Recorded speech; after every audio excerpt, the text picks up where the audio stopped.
So we are almost halfway through the Inner Healing Mastery course, and there is a question that comes up over and over again that I want to speak to today. And that question goes something like this: Doc, I've got this persistent physical pain, or maybe it's emotional distress, or a recurrent cycle of negative thinking, or maybe it's a combination of all three of those, which is what it usually is. And I'm really suffering, and what technique can I use to fix it? I want to make it go away. That's the most natural question in the world to ask, and of course everyone asks that question. And the issue is that how do I fix it is the wrong question to ask. Why is it the wrong question?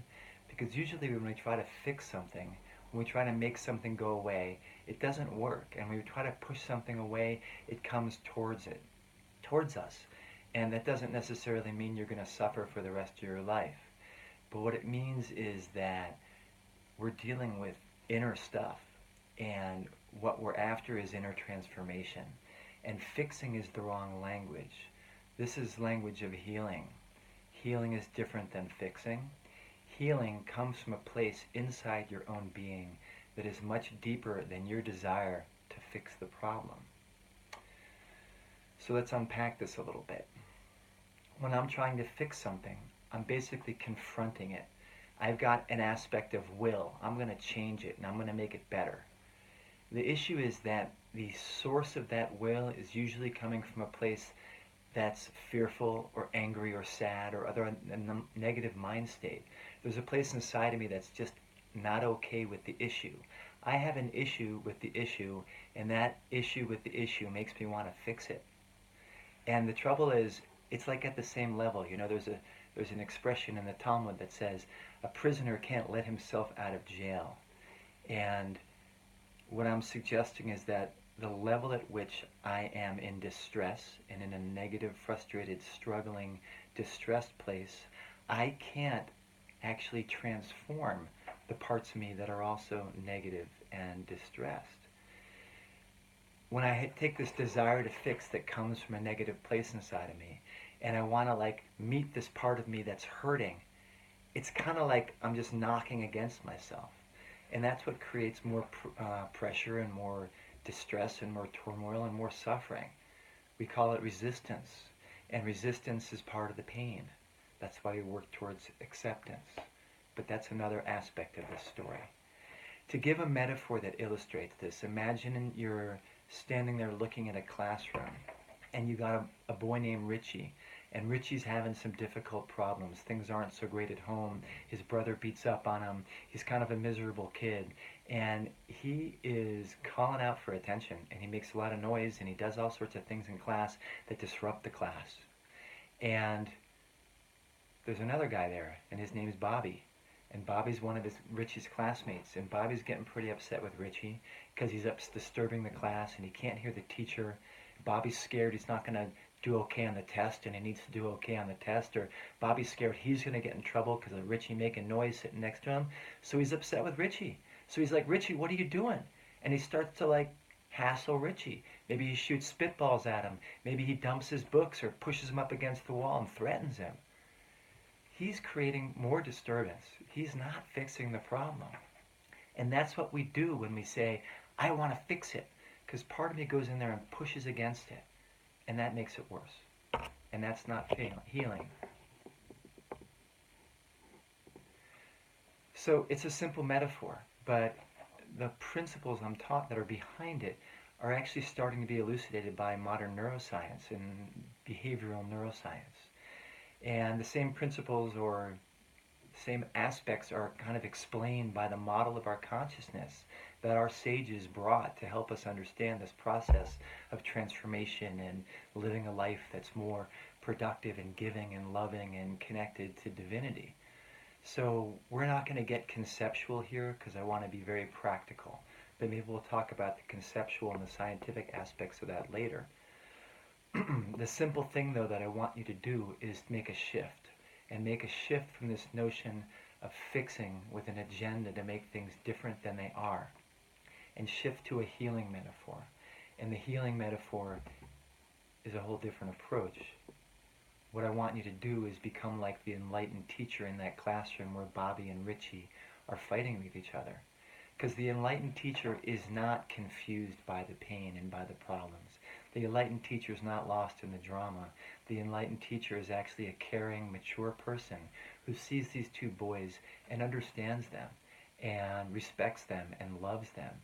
And that teacher is able to put boundaries on them that they can respect and appreciate. And the teacher is able to actually meet each one of them individually and recognize who they are and what they need and give them nourishment that is intellectual, emotional, spiritual, and that actually teaches those children to grow up. And then what you've got is a harmonious classroom. And so what we're doing in the class so far is developing the foundation to be that teacher. And what we're going to be doing going forward is to continue to learn tools to be that enlightened teacher and transform the classroom. So we talk in the course about being present to what comes up. And there's basically 3 steps that we've talked about, but I'll just name them to be clear. The first thing is we acknowledge or name what's going on.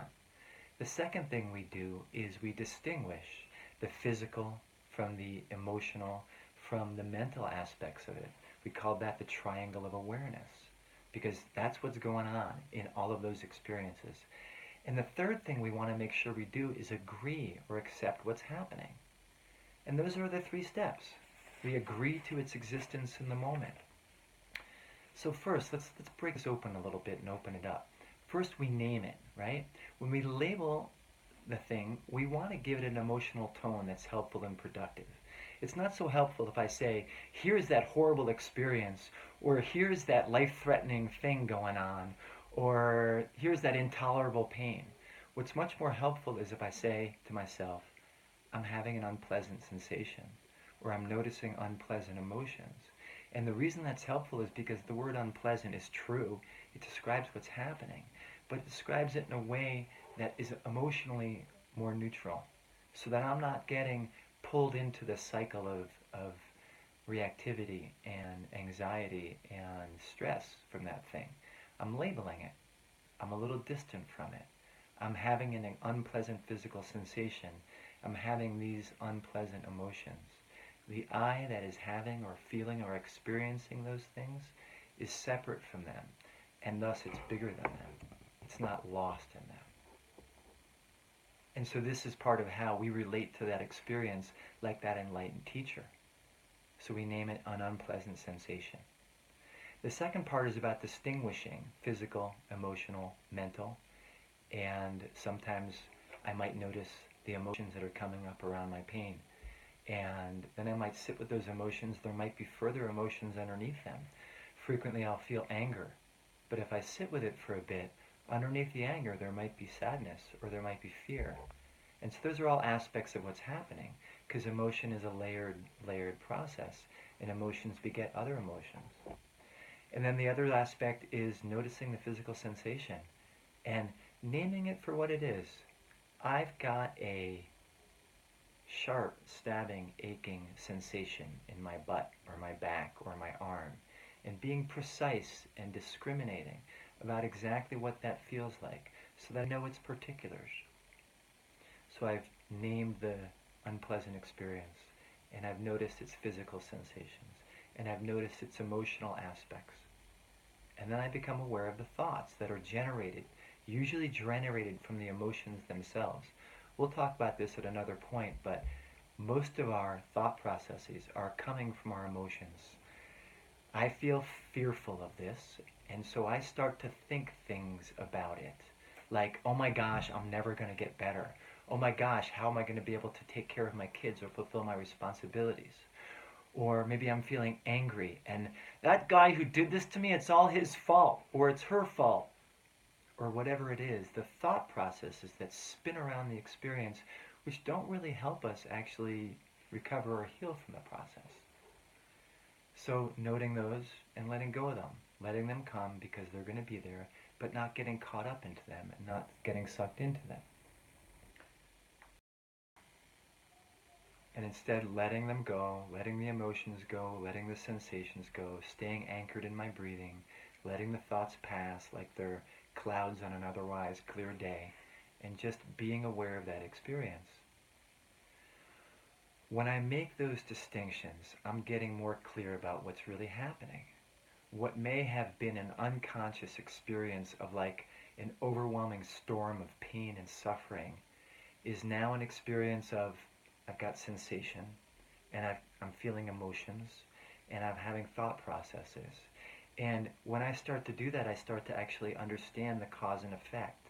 I start to see the parts of that experience that maybe I don't need to invest so much energy in. I start to see the parts of that experience that need my attention and my care and my loving kindness.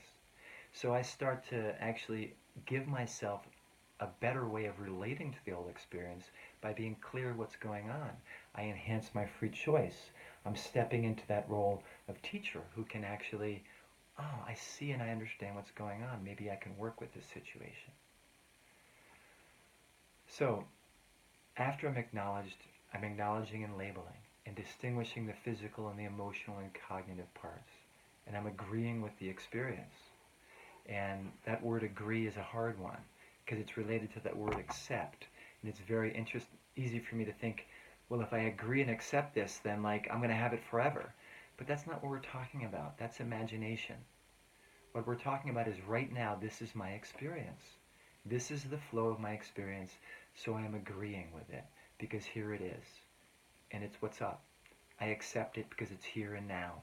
I have no idea what it's going to be like in the future, but right now this is what's happening. So let me be with it.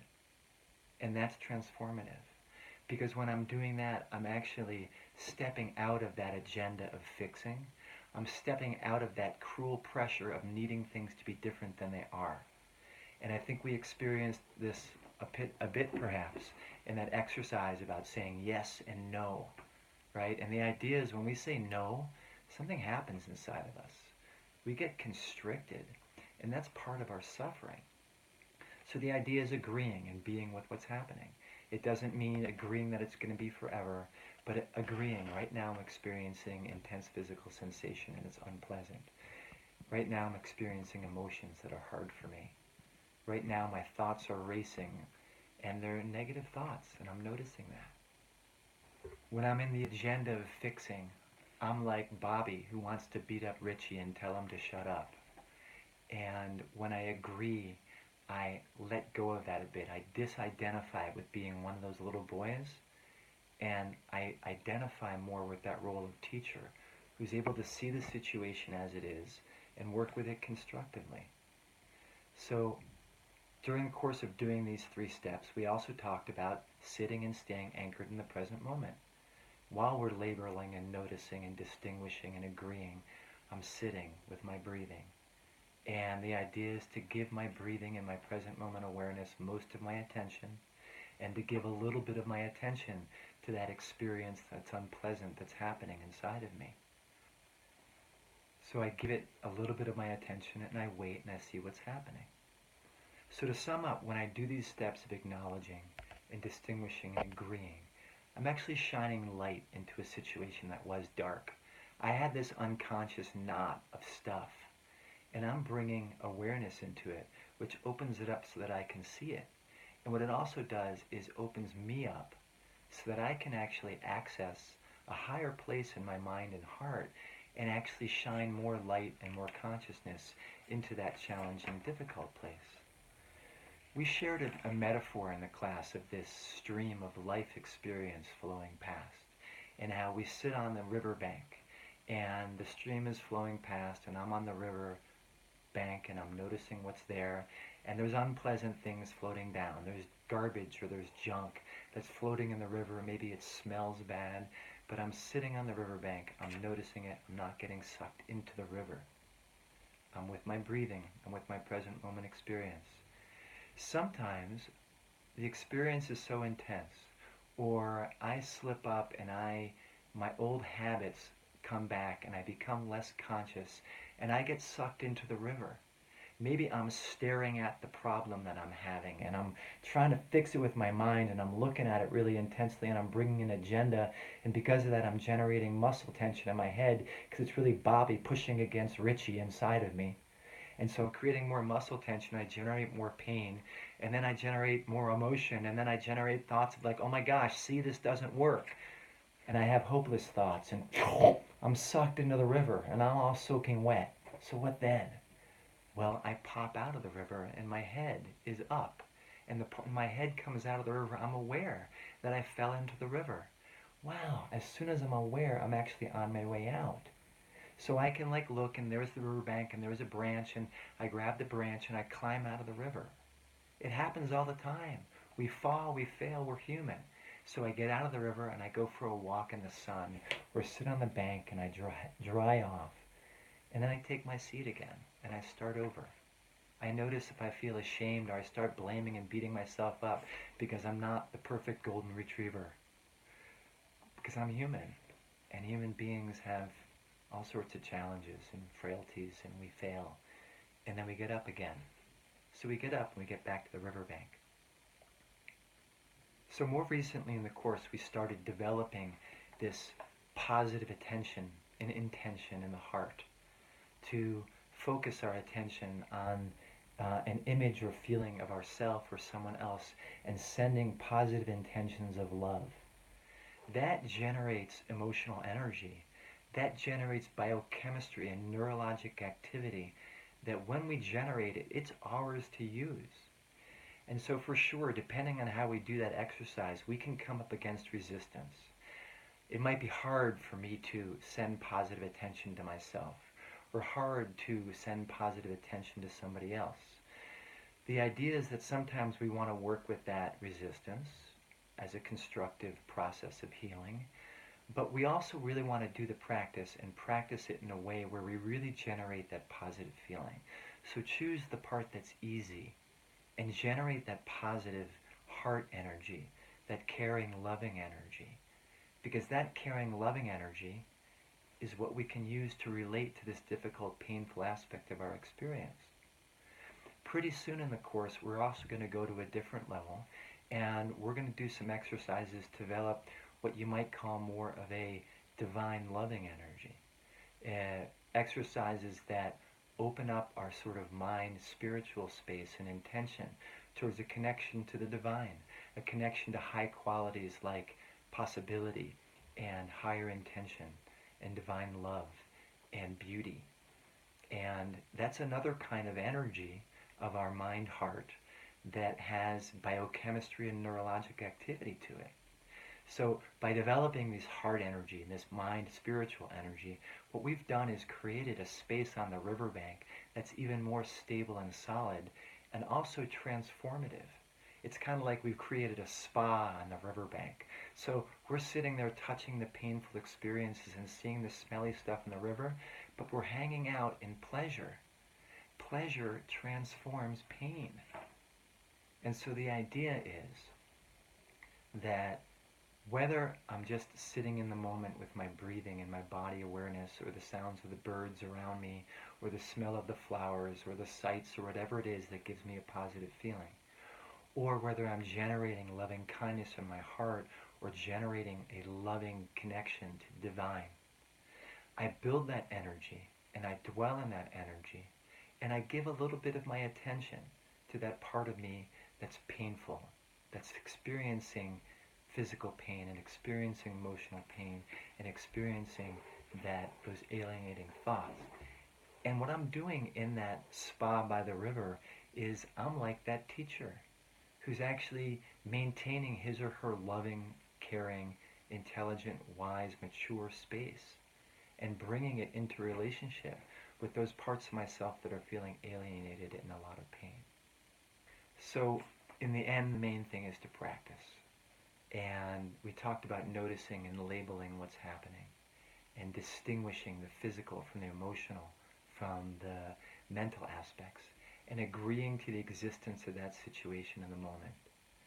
We talked about dwelling in a place that's stable and here and feels safe and good and potentially is even energized and empowered with the neurochemistry and neurobiology of joy and love and generosity and hopefulness that we can actually intentionally create. And we bring those two aspects together and we wait. And we stay open to seeing something we never saw before, and we see what happens. So That's a powerful process, and it takes time to develop the skills. And it's normal to fall into the river and get out, to develop the skills again, to practice, to keep learning. It's a growth process. It's a learning process. It's a rewarding process. I encourage you to keep practicing and to see what happens.